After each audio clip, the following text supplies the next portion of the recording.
But 3 lanes each way, all the way through is what it's supposed to be when they get through restriping. Now, what they are planning on still doing is that 4th additional lane called the managed lane. That's going to be a toll road lane, and potentially that'll help MOPAC marginally, but it'll create a bureaucracy that will continue to fight to keep I-35 in gridlock. I mean, here we are. We've got SH-130 that runs to our east. That's supposed to be our bypass here in Austin.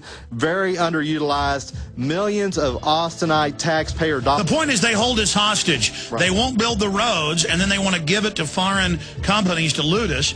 And the way I've read the law is it's illegal to put toll roads on existing roads. Well, it is, but they parse those words. They'll say, well, we're going to add these new lanes, and so the existing road was the lanes that you had. And how are you going to exit off those?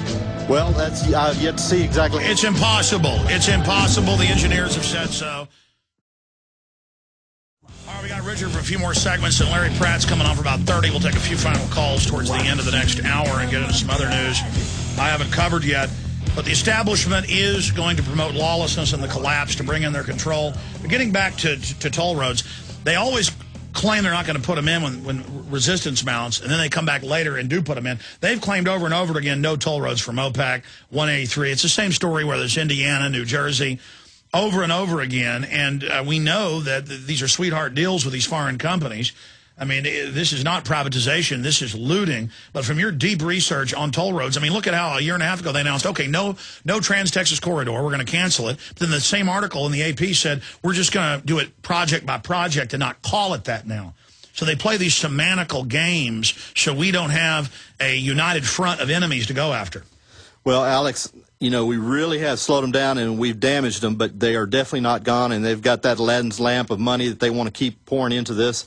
The road builders are chomping at the bit for that money. So they are going to continue, like you said, wanting to build these toll roads. They want to milk the U.S. people out of all the money they can get, and the ones that they can't milk on being on the toll roads, they're just going to put them on foot.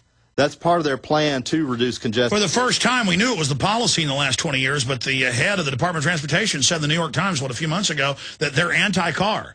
But America's designed for cars. We're not compact Europe or Tokyo.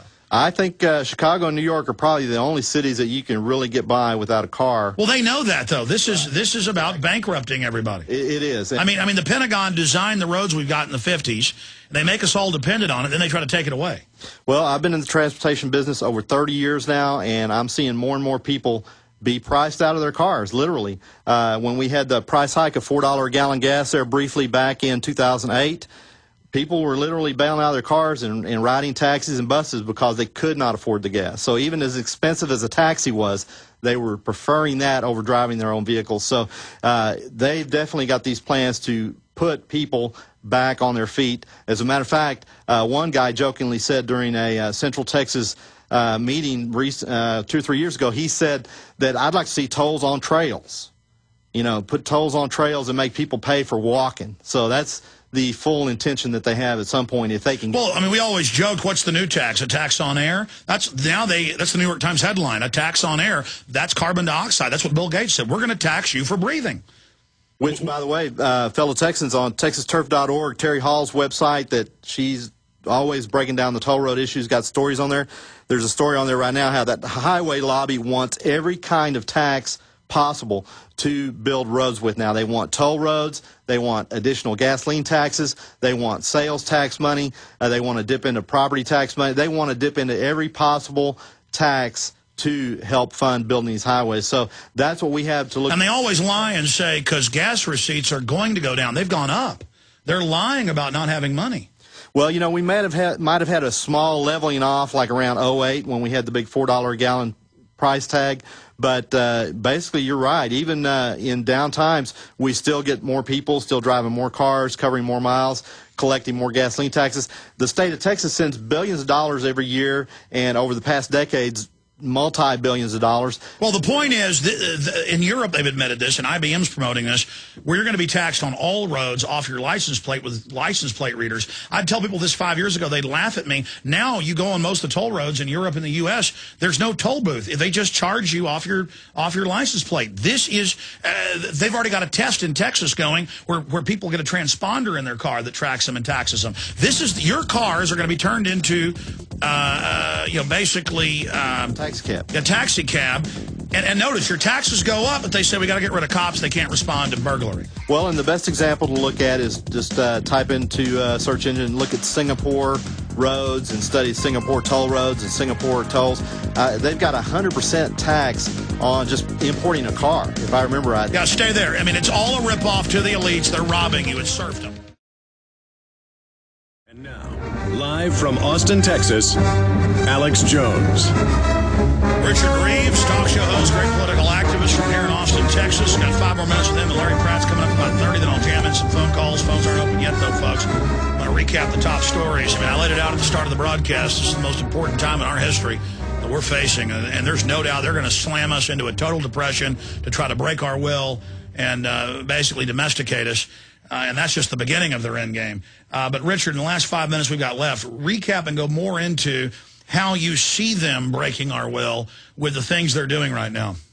Well, the big thing they can do is just keep on raising our taxes any way possible. That's a big way they do it. And, of course, the media has been doing their job, and you've covered it so well about LeBron James and Lindsay Lohan and all this. So they just continue with their dumbing down at the education level and the public indoctrination centers, etc. I see them firing on all their weapons pretty much, except, hopefully not military weapons here. But you've got these environmental disasters. So the question is now, at what point will they stop? At what point will they back off? And that's where we've got no choice but to go in, as some of those analogies you've made in the past, where like we're flying with X-wing fighters into the Death Star. We've got to go in, and we've got to fight them at every level that we can, politically, info warrior. Every little thing people do is so important, because people get confused. They think, well, this is all about Obama getting reelected. They could care less about him. He's not the power structure. And so they're more than happy to see him destroyed. They'll just move forward. We must put the blame on the criminal elite, the ruling class. Right, the ruling class, and how do we get to them? That's a good question. You've talked about trying to have indictments and have jury trials, etc., and that's definitely a way we need to go. But we need to have some political clout up there to initiate this. We've got to have judges. Well, that's why they have the Bilderberg Group writers actually attacking me. It's very spooky, because Ron Paul, because we call for grand juries to indict them. We're actually pointing at the real power structure, not their puppets, and they don't like that. I mean, folks, this is death-defying what we're doing. Well, when we have, exactly, it's like we're on a high wire act is exactly right, and we've got 500 feet up and no net.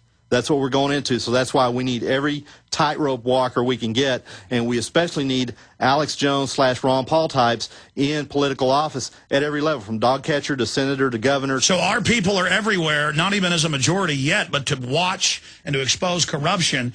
Everything you do is life and death now at this point. It is, and I tell you, I'm thinking that we're swinging 10 to 20% of the vote. If we were organized enough to at least vote against incumbents in these elections, who knows how many people we could turn over. And in that big influx of new people, we're going to herd in quite a few patriot candidates at all these different levels of candidacy all over the country. And that's it. Like you said, there's so many that are running everywhere. And in 2012, Lord willing that we get that far, we're going to have even more. So, well, Richard, I want to make this final point and then have you close out your statement, and I appreciate you being here, that I'd always seen it in the last 4 years. It's really scary that the elite were all moving out of the U.S., and they're even leaving Israel and even leaving England and moving to offshore armored islands. I kind of saw it as a negative, like they were going to destroy us, which they are. But that's kind of good, because it looks like they're just trying to steal everything, and now they may realize they're going to finally get kicked out.